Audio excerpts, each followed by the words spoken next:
I don't think so. Senator, I often ask People's children, the least you can get out of this is manslaughter. Senator, I always ask myself the simple question where, as we go around the country campaigning, is because we want to be in position of leadership. The people you intend to lead are these Kenyans. When you sponsor violence against these very Kenyans, like now we're talking about 5 people have died in Homa Bay County, including a police officer who's died. You talk about all these other deaths that we are now recording across the country.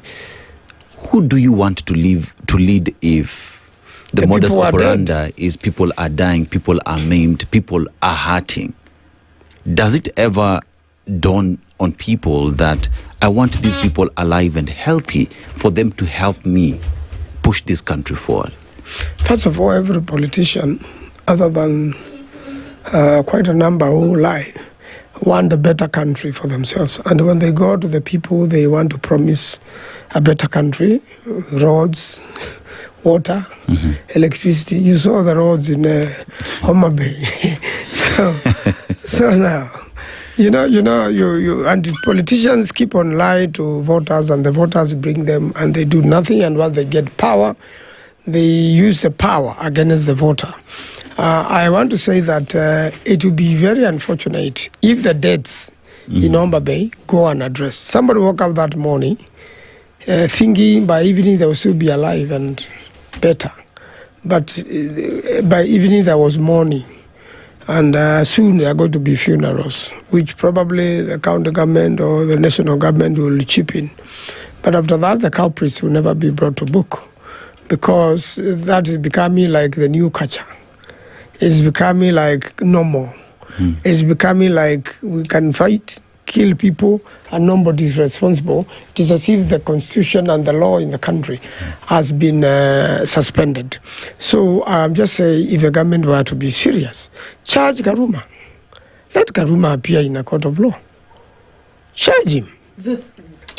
The sentiment from, you can't take away, especially in this day and age that we operate in, that the court of public opinion has pronounced itself on certain things, and that it would appear as though, it's unbelievable that we say it, but how do you deal with an issue whereby if you're on the right side of the politics and in terms of government, that the likelihood of you being interrogated, investigated, questioned and or prosecuted about certain things then dims significantly because of the side you have chosen?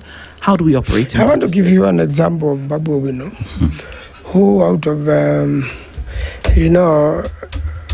some accident shot and injured somebody.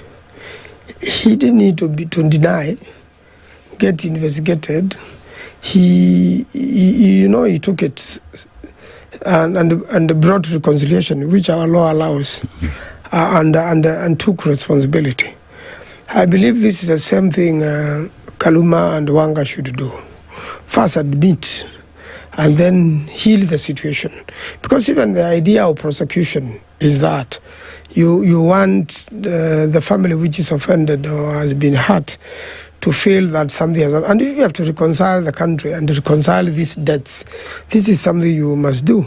It is very unprecedented over a long time, but we have seen in this regime so many people lose their lives. The Gen Z's protests, then the government led. There was no need. I have been in protests during the time of Raila Odinga. And I can assure you the first protest which was during Uhuru's time in 2017, when we announced and we started at Serena, just outside there, Serena. So the first response to a very peaceful crowd was a gunfire. So the moment you shoot a bullet, honestly, you are going to annoy the crowd, and it's going to be chaotic. And that's what happened that day, and quite a number of people were dead and injured. And I thought, to me, it was totally unnecessary. If you leave people on their own and just make sure that police plays the role of guarding property, there will be no such thing, because people can demonstrate, and people have demonstrated peacefully in this country. But when they are provoked, they turn chaotic because you're also misusing the law. You begin by breaking the law yourself as a police officer or a person who is manning.